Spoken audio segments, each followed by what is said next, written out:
Well, thank you everyone for welcoming me here today. I'm very excited to be here. So one of the reasons that I really love my home that my fiance and I purchased last year right here in Jamestown is the big window from our upstairs hallway. And each morning as I leave my bedroom to head downstairs to begin my day, I have the perfect view of my backyard and garden. Of course, as of late, it's been covered with snow. My tomato plants have withered and been composted. My rhubarb stalks are shortened and limp and pretty sad. The strawberry plants are no longer blooming. I do miss the days of summer when I could walk out to my garden and find an array of tasty gems, beautiful cherry tomatoes, sprigs of lavender, the colors of my garden a rainbow rather than the blah gray that they are today. Now, as Jesus declared, everyone who belongs to the truth listens to my voice. And Pilate responded, "What is truth?" That is the question, and it can be a complicated one to navigate. How do we find the truth in our world, especially one that today can be so confusing and divisive? I too get very overwhelmed with it, the choices presented to us in life, trying to understand what is truth and how to embrace it. When I look at my garden, now gray and frozen, I could interpret the truth as, well, my garden's dead, no strawberries to be found. I could give in to what seems to be the predictable mood set by it. I could move on. I could accept defeat and walk down to Brajota's, which I do love Brajota's, they're fabulous, or visit Wegmans and stock up on all the strawberries or cherry tomatoes that I want. I could pretend that the growing season doesn't matter.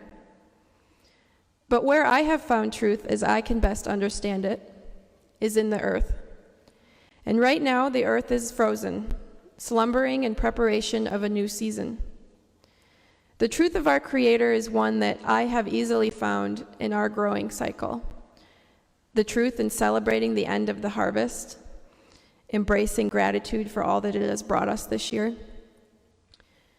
and appreciating the joys of our world, or at least trying to appreciate a Western New York winter as I look forward to the season to come. At the altar today, we have squash and Brussels sprouts, cauliflower and leeks, delicious harvests that mark the end of an abundant growing season.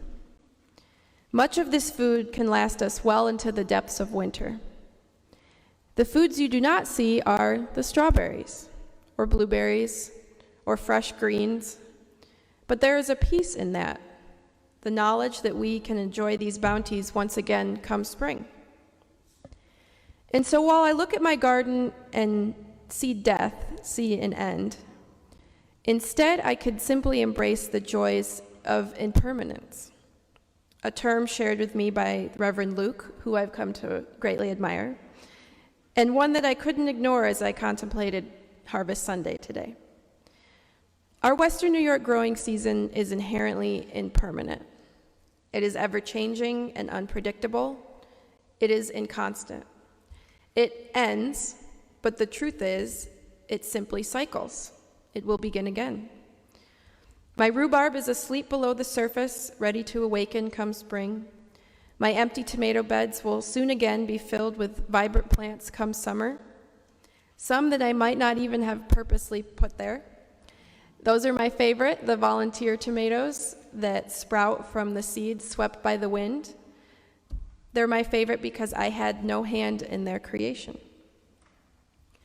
This cycle brings me so much joy, and the reason that I love my job so much is because I get to meet people that find joy in this as well. The growing cycle is most important to the farmers that work incredibly hard to coax life from our earth each season. They plan and they plant, and they weed and sow and harvest. They hardly sleep, and I can say with absolute certainty, they do it all for the love of their land, of our earth, of their Creator. They are but stewards for the natural cycle of life, and they are humbled by this. So I challenge you to find your truth, and I challenge you to witness a seed sprout to life and not find gratitude for our Creator. What a joy it is to find life where once there was a simple seed.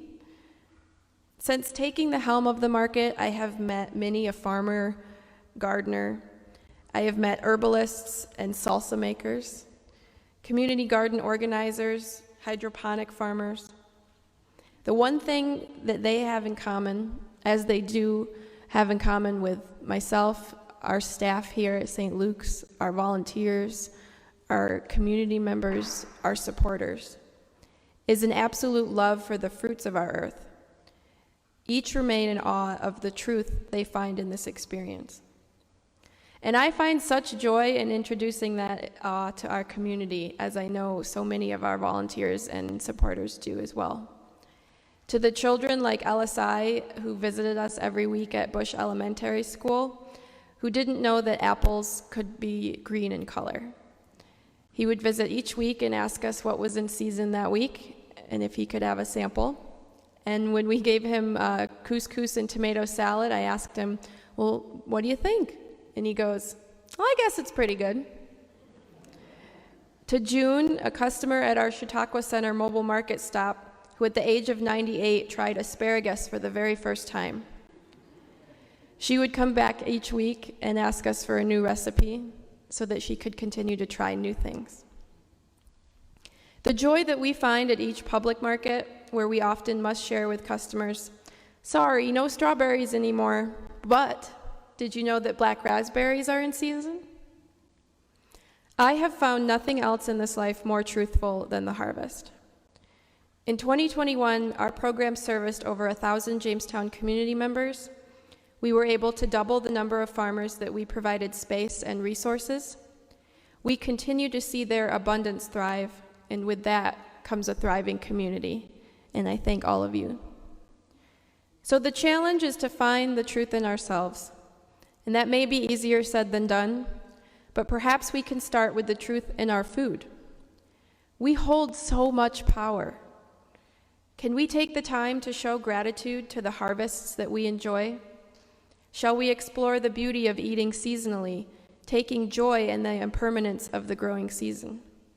Perhaps we skip the blueberries in the dead of winter and instead look forward to the fresh berries picked from the fields in late spring as the Creator intended.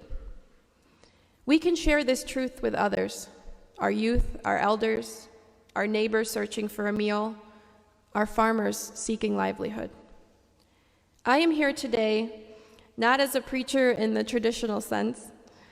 I'm simply here as someone who finds truth in every seed, root, sprout, fruit. Someone who hopes to find that truth alongside you as we continue to work and feed our community. Thank you very much.